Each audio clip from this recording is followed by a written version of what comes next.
श्रीगुरुभ्यो नमः। हरिः ओम्। गणानां त्वा गणपतिगुं हवामहे कविं कवीनामुपमश्रवस्तमम् ज्येष्ठराजं ब्रह्मणां ब्रह्मणस्पत आनशृण्वन्नोतिभिः सेदसादनम् महागणपतये नमः। प्रणो देवे सरस्वती वाजेभिर्वाजनेवते धेनामवित्र्यवतु आनो देवो बृहतः पर्वतादा सरस्वती यजता गन्तु यज्ञम् वाग्देव्यै नमः। ॐ भद्रं कर्णेभिः शृणुयाम देवाः भद्रं पश्येमाक्षभिर्यजत्राः स्थिरैरङ्गैस्तुष्टुवागंसस्तनोभिः व्यशेम देवहितं यदायुः। स्वस्ति न इन्द्रो वृद्धश्रवाः स्वस्ति नः पूषा विश्ववेदाः स्वस्ति नस्तार्क्ष्यो अरिष्टनेमिः स्वस्ति नो बृहस्पतिर्ददातु। ॐ शान्ति शान्ति शान्तिः। ॐ नमस्ते गणपतये त्वमेव प्रत्यक्षं तत्त्वमसि त्वमेव केवलं कर्तासि त्वमेव केवलं दर्तासि त्वमेव केवलं हर्तासि त्वमेव सर्वं कल्विदं ब्रह्मासि त्वं साक्षादात्मासि नित्यं ऋतं वच्मि सत्यं वच्मि अवत्वं माम् अववक्तारम् अवश्रोतारम् अवदातारम् अवधातारम् अवानोचानमवशिष्यम् अवपश्चातात् अवपुरस्तात् अवोत्तरातात् अवदक्षिणातात् अवचोर्ध्वातात् अवाद्धरातात् सर्वतो मां पाहि पाहि समन्तात्।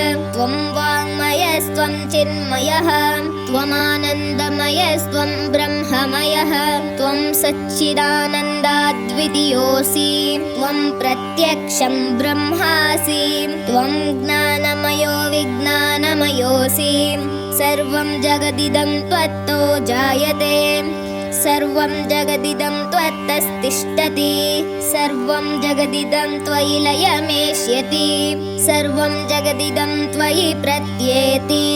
त्वं भूमिरापो नलो निलो नभः त्वं चत्वारि वाक्पदानि त्वं गुणत्रयातीतः त्वम् अवस्थात्रयातीतः त्वं देहत्रयातीतः त्वं कालत्रयातीतः त्वं मूलाधारे स्थितोऽसि नित्यं त्वं शक्तित्रयात्मकः त्वां योगिनो ध्यायन्ति नित्यं त्वं ब्रह्मा त्वं विष्णुस्त्वं रुद्रस्त्वमिन्द्रस्त्वमग्निस्त्वं वायुस्त्वं सूर्यस्त्वं चन्द्रमास्त्वं ब्रह्म भूर्भुवस्वरो। गणादिं पूर्वमुच्चार्य वर्णादिं सदनन्तरम् अनुस्वारः परतरः अर्धेन्दुलसितं तारेण रुद्धम् एततवः मनुस्वरूपम् गकार पूर्वरूपम् अकारो मध्यमरूपम् अनुस्वारश्चान्त्यरूपम् बिन्दुरुत्तररूपम् नादः सन्धानम् सगंहिता सन्धिः सैषा गणेश विद्या गणकऋषिः निःसृद्गायत्रे छन्दः श्रीमहागणपतिर्देवता।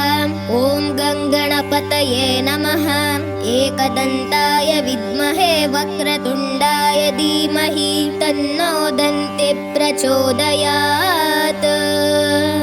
एकदन्तं चतुर्हस्तं पाशमङ्कुशधारिणं रदं चापरदं हस्तैर्बिभ्राणं मूषकध्वजं रक्तं लम्बोदरं शूर्पकर्णकं रक्तवाससं रक्तगन्धानुलिप्ताङ्गं रक्तपुष्पै सुपूजितं भक्तानुकम्पिनं देवं जगत्कारणमच्युतम् आविर्भूतं च सृष्ट्यादौ प्रकृते पुरुषात् परम् एवं ध्यायति यो नित्यं स योगी योगिनां वरः नमो व्रातपतये नमो गणपतये नमः प्रमथपतये नमस्ते लम्बोदरायैकदन्ताय विघ्ननाशिने शिवसुताय श्रीवरदमूर्तये नमः ॐ भद्रं